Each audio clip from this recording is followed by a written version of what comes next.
Hello all. In today's session, we are going to discuss an important topic, which is implementation of atomicity and durability. The recovery management component implements the support for atomicity and durability. So we have learned what is atomicity and durability under the properties of transaction.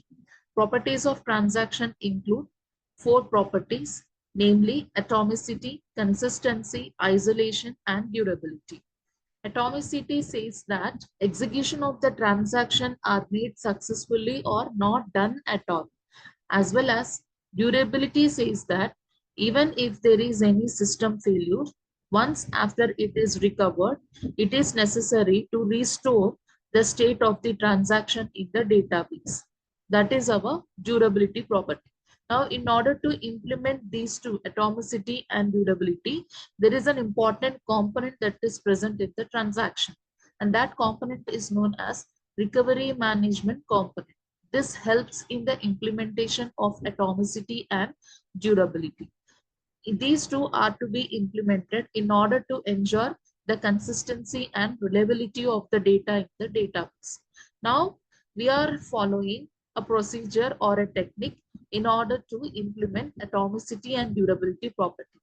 And that technique is known as shadow copy technique. Shadow copy technique, or it is also known as shadow copy scheme. Now let us see what it is. Shadow database scheme is a technique used for ensuring the atomicity and durability in the database system. Two of the ACID properties: atomicity, consistency, isolation, and durability properties. Let us see what is the process of this shadow copy scheme. The second point tells you that the core idea is to keep a shadow copy of the database and make changes to the separate copy. Once the transaction is complete and it's time to commit, the system switches to the new copy, effectively making it to the current database. We'll understand this second point with the help of an example. Here, there is a diagram which depicts the process of the shadow copy scheme. Here, assume that there is a transaction, say T1, which would like to update the database. If any transaction wants to update the database, it first has to create the entire copy of the database. Okay, it is going to maintain the entire copy of the database. What is a database? Database is simply a file. A file in turn contains what? N number of pages. And where they are stored? They are stored in the disk. Depends upon the storage capacity of the disk, the pages will be occupied. Either it may be occupied in a sequential manner or in a random manner. It depends upon the capacity or the space that is available in the disk, the files or the database will be stored. Now the thing is, if the transaction wants to update the database, it has to create a new copy, and what all modifications that the transaction is going to make, all those modifications are applied or they are reflected into the copy of the database. Thereby, the old copy of the database remains untouched. Clear? Here there is a database pointer. So the database pointer will point to the old copy of the database, though the modifications are applied onto the new copy of the database. Once all the updations are made in the new copy of the database, now the database pointer will move to the new copy of the database after the transaction has been successfully completed. Now there is no longer required to maintain the old copy of the database. Thereby what happens? The old copy of the database will be deleted. So this is about the shadow copy scheme. Now let us understand in a more better way by taking an example. Here is an example. Assume that we have a banking database with the two fields, namely account ID and balance. Now the task is to transfer some amount of rupees 200 from account 1 to account 2. Initially, what is the amount that is present in account 1? It is 1000. And the amount that is present in account 2 is how much? 2000. Now, when the transaction has been started, it transfers 200 rupees from account 1 to account 2. Here, the database pointer is pointing to this particular database. Assume that this is our old database copy. Okay, initially, what is the amounts that are there? That amounts are present and the database pointer is pointing to this particular database. After this transaction has been started, transferring 200 rupees from account 1 to account 2, a separate copy of database is maintained. Okay, but the database pointer is not pointing to the separate copy of the database. It is pointing to the old copy of the database only. Okay, all the updations that the transaction is making, those updations are made to the separate copy of the database. And let us assume that it is our modified copy. Now you can see this data. It tells you that account 1, what is the amount that is left after transferring 200? It is 800. And after crediting 200 into account 2, the amount left is how much? 2200, right? So these are the changes that are made to the new copy of the database.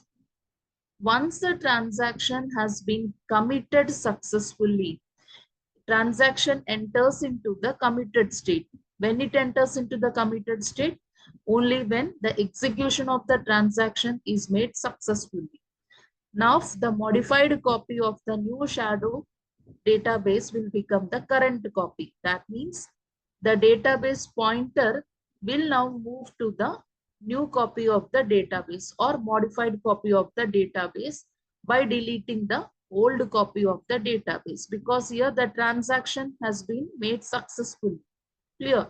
This is one version of the shadow database. That is, we are talking about the successful execution of the transaction and what are the updates that have been changed to the new database. Assume that the transaction has been failed due to some internal failures. During the process of transferring the amount from account 1 to account 2, if there is any internal failures, and so the transaction has not made successfully, in that case, the database pointer will not update. It is still pointing to the old copy of the database itself. And so what happens? Once the system restarts, it will look for the database pointer. At that time, the database pointer will point to account 1, which has 1000 rupees, and account 2, which has 2000. It is the amount that is present initially before the transaction. So thereby, in this case, we have implemented this atomicity even though there is any system failure. So if there is a system failure, there is a consistency that is present in the database because we are ignoring the new copy of the database and the database pointer is always pointing to the old copy of the database. Remember that the database pointer will point to the new copy of the database only when the transaction has been completed successfully. Once it is done successfully, the old copy of the database will be removed and it will point to the new data or the new copy of the database. Clear? Now let us see what is version 2. The fourth case is what? System failure. If the system crashes after this point means once the transaction has been made successfully, after this particular point, if the system crashes, then the shadow database, that is version 2, is already in a consistent state because the amount has been transferred to account 2 with the amount of 200 rupees. So now the database pointer is pointing to the modified copy. After it is pointing to the modified copy, if there occurs any system crashes, there is no problem at all, because once again the system is restarted, it looks for the database pointer to which of the data it is pointing to. It is pointing to the modified copy. That is, account 1 contains 800 rupees and account 2 contains 2200. So totally what happens after the transaction? The total amount present is 3000. Before the transaction, the total amount present is how much? 3000. This ensures what? Consistency in the database. Now let us see the advantages and disadvantages of the shadow database scheme. Here, the first point says that all changes are either committed entirely or not at all. So this states about the atomicity property. Coming to the second, once changes are committed, they are permanent, even in the case of the system failures. And this is stating about the durability property. Right, these two can be considered as the advantages of shadow database scheme. And what are the disadvantages? It requires more disk operations because of the separate copy. If a transaction has to update the database, it has to maintain a separate copy of the database. So thereby what happens, more and more disk operations has to be made. So this is one kind of disadvantage. Coming to the second one, more complex to implement in a multi-user environment.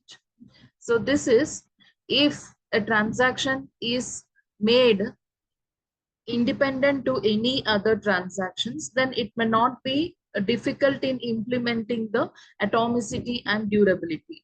If there exists more number of users and would like to perform the transactions concurrently, then in that case, it will be complex to implement the atomicity and durability.